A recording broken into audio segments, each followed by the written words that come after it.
Your large projects are overwhelming you and causing you to procrastinate.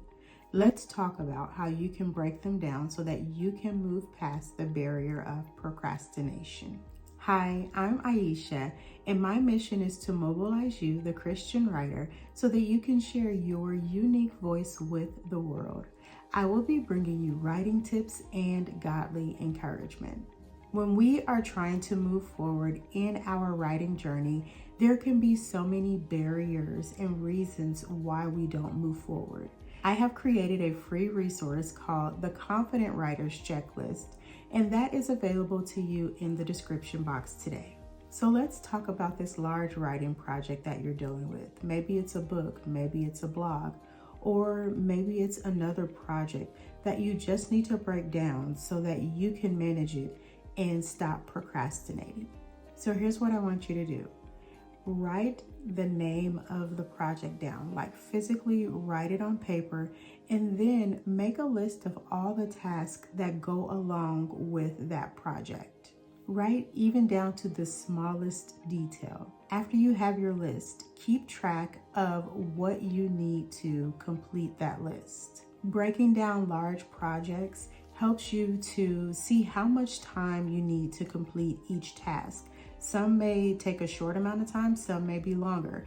But when you have that list to look back on, you can see what you need to work on and how much time you need for each task. Being able to see the big idea or the overview of your project is great, but you also need to see those individual tasks that need to be completed so that you don't leave anything out. Breaking down your projects makes it easier to plan for the tasks that you need to complete.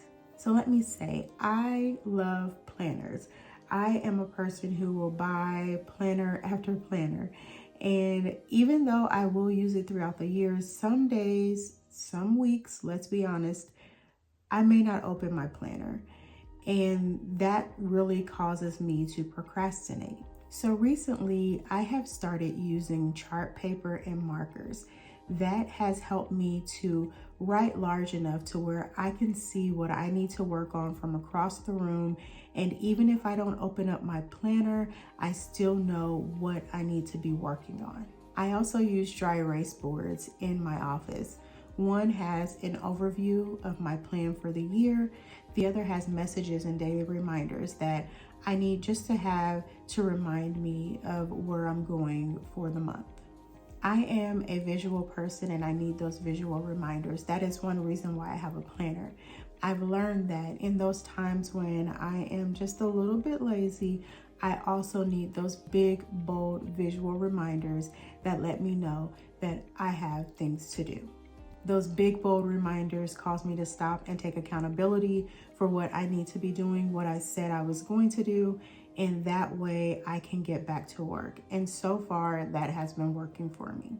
I have also seen people keeping a monthly vision board. I really like the idea of having a monthly vision board because that helps me to remember what I want each month to feel like, what I want it to look like.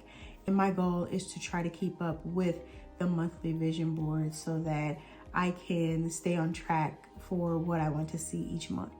When I'm trying to work through my big projects, those large tasks that I need to do, I know that I have to get away from distractions. I have to move away from the room that has the TV. Maybe for you it's social media or being the first to see the new movie that is streaming. And of course, there is absolutely nothing wrong with either of those.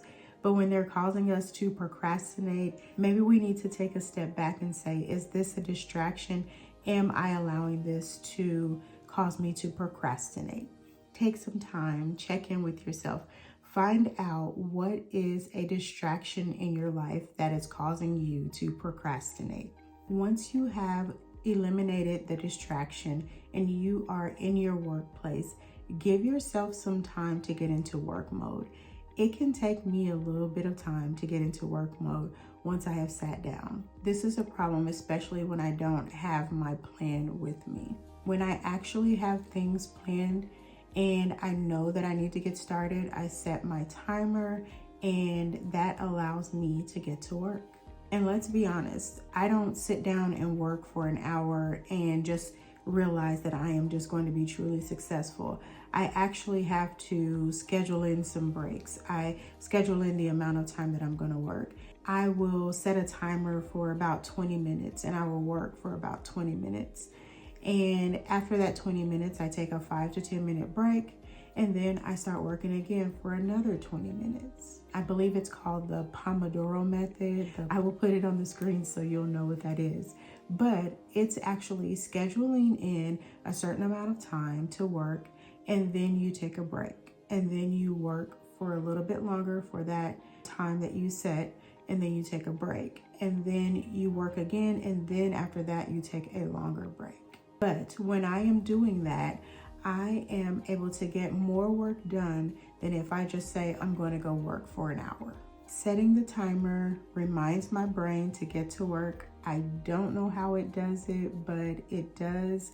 And it allows me to focus for that time because I know that I just have a little bit of time that I'm going to work.